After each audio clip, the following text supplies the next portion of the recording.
Hello, আসসালামু আলাইকুম। সবাই কেমন আছেন? আশা করি সবাই ভালো আছেন। Welcome to another video. সবাইকে স্বাগতম জানাচ্ছি আজকের ভিডিওতে। একটু দেরি হয়ে গেল কারণ আমার কিছু কাজ ছিল পার্সোনাল, সেই সাথেও আমি অসুস্থ ছিলাম, যার জন্য আমি ভিডিওগুলো দিতে পারছিলাম না। তো আজকের ভিডিওটা থাকবে বেশ কয়েকটা ইভেন্ট নিয়ে। ফার্স্ট যেটা কথা বলবো সেটা হচ্ছে যে একজন স্পেসিফিক পার্সনকে নিয়ে কথা বলবো। তার নাম হচ্ছে রিয়াকশন রিফাত। তিনি আমাদের মতো রিভিউ করেন। তো তার একটা ভিডিও আমার চোখের সামনে পড়েছে, যেখানে তিনি বলেছিলেন যে যারা দরদ মুভির খারাপ রিভিউ দিয়েছেন তারা বাংলা চলচ্চিত্রের ক্ষতি চায়, এবং সে বলেছে যে বাংলাদেশের রিভিউয়ারদের উচিত দরদ মুভির একটা পজিটিভ রিভিউ দেওয়া। সো তার কথা কিছু উত্তর দিয়ে আমি আমার ভিডিওটা শুরু করব। প্রথম কথা, যে আমরা এখানে রিভিউ দিতে এসেছি, আমরা এখানে কোনো পারপাস সার্ভ করতে আসি নাই। যেটা আমার ফিল হয়েছে, যতটুকু মুভি আমি বুঝেছি, যতটুকু মুভি আমি দেখেছি আমার জীবনে, সেই জায়গার ধারণা থেকে আমি আমার মুভির রিভিউটা দিয়েছি, এবং আমি এখনো পর্যন্ত আমার রিভিউতে ঠিক আছে। আমি সরাসরি বলছি যে আমার কাছে দরদ মনে হয়েছে ভালো না, সো আমি সেটাতেই আছি। এখন দেখেন যে দরদের বক্স অফিস কালেকশন ভালো না। দরদ তুফানের মতো একটা ওয়েভ তৈরি করতে পারে নাই। এটার কারণটা আমি আমার ভিডিওতে দিয়েছি, এইখানে দেয়া থাকবে ভিডিও, আপনারা গিয়ে চেক করে দেখতে পারবেন। সেই ভিডিওতে আপনারা আমাকে গালিতে ভরে দিয়েছেন, বাট ট্রুথ ইজ ট্রুথ। আমি সিঙ্গারা খেয়ে রিভিউ দিই না, আমার যেটা মনে হয় আমি সেটা রিভিউ দিই।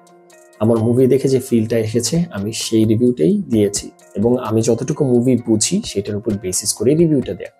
সো আপনার মতো, মানে আমরা তো এখানে দেশের সেবা করতে আসি নাই, কিংবা দেশের জন্য কাজ করতে আসি না, এখানে আমরা সত্যি কথা বলতে আসছি।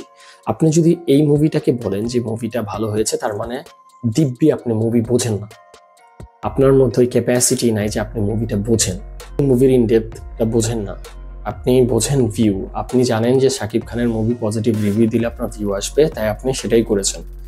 কিন্তু আমার চোখে সেটা ক্রাইম, বিকজ আমি চাই আমার চলচ্চিত্রের ডেভেলপ। একটা বাজে মুভিকে যদি আমি ভালো রিভিউ দিই, ভবিষ্যতে ভালো মুভি আসবে। সো চলচ্চিত্রের স্বার্থেই আমাকে এই রিভিউটা দিতে হয়েছে। যাই হোক, এরপরের নিউজে আসি। দরদের পরে আসবে বরবাদ, এবং দরদের পরে আসবে বরবাদ। বরবাদ ছবির শুটিং অলরেডি শুরু হয়ে গেছে, এবং এটা শিডিউলটা হচ্ছে রোজার ঈদে রিলিজ হবে। আপনারা কাস্টিং অবশ্যই জানেন, সেখানে শাকিব খান এবং ইতিকা পাল আছে। আমার মনে হয় মুভির কাহিনীটা ভালোই হবে। এরপরের যে নিউজটা সেটা হচ্ছে যে তুফান নিয়ে। তুফান 2 আসতেছে কোরবানি ঈদে, এবং সেটা অন্যতম বিগেস্ট সুপার হিট একটা মুভি হবে, এবং ব্লকবাস্টার, বাংলাদেশের রেকর্ড ভেঙে ফেলবে। এবং এই একটা মুভি হবে যেটা ওভার 120 crore বিজনেস করবে আমার ধারণা। শুধুমাত্র বাংলাদেশেই 120-র মতো বিজনেস হয়ে যাবে। সিনেমা হল খুলে যাবে অনেকগুলো এই মুভির উপরে বেস করে। আশা রাখি বরবাদও যেন 50 থেকে 80 crore বিজনেস করে ফেলে, এটাই আমার আশা। এখন আসবো পুষ্পা 2 নিয়ে। পুষ্পা 2 5 তারিখে বাংলাদেশে রিলিজ হবে। টিকিট বুক করে ফেলছে, আমি দেখবো, এবং আমার ধারণা এই মুভিটা বাংলাদেশে হিউজ পরিমাণ বিজনেস করবে, এবং ভারতে এটা সুপার ডুপার হিট হবে। যদিও আমার কাছে গান এবং ট্রেলার দুটাই অ্যাভারেজ মনে হয়েছে, তারপর আমি বলতে চাই যে সাউথ ইন্ডিয়ান মুভি আসলে ট্রেলার টিজার ওইভাবে আসলে কিছু করে না। পুষ্পা 1-এও তেমন বেশি ভালো ট্রেলার বা টিজার ছিল না, বাট মুভিতে ফাটাই দিচ্ছে, তো আমার ধারণা এই মুভিতেও ফাটাই দিবে। আর পরের নিউজ যেটা, সেটা হচ্ছে শাকিব খানের ঢাকা ক্যাপিটাল, সেটার স্পন্সরশিপ পেয়েছে ওয়ালটন।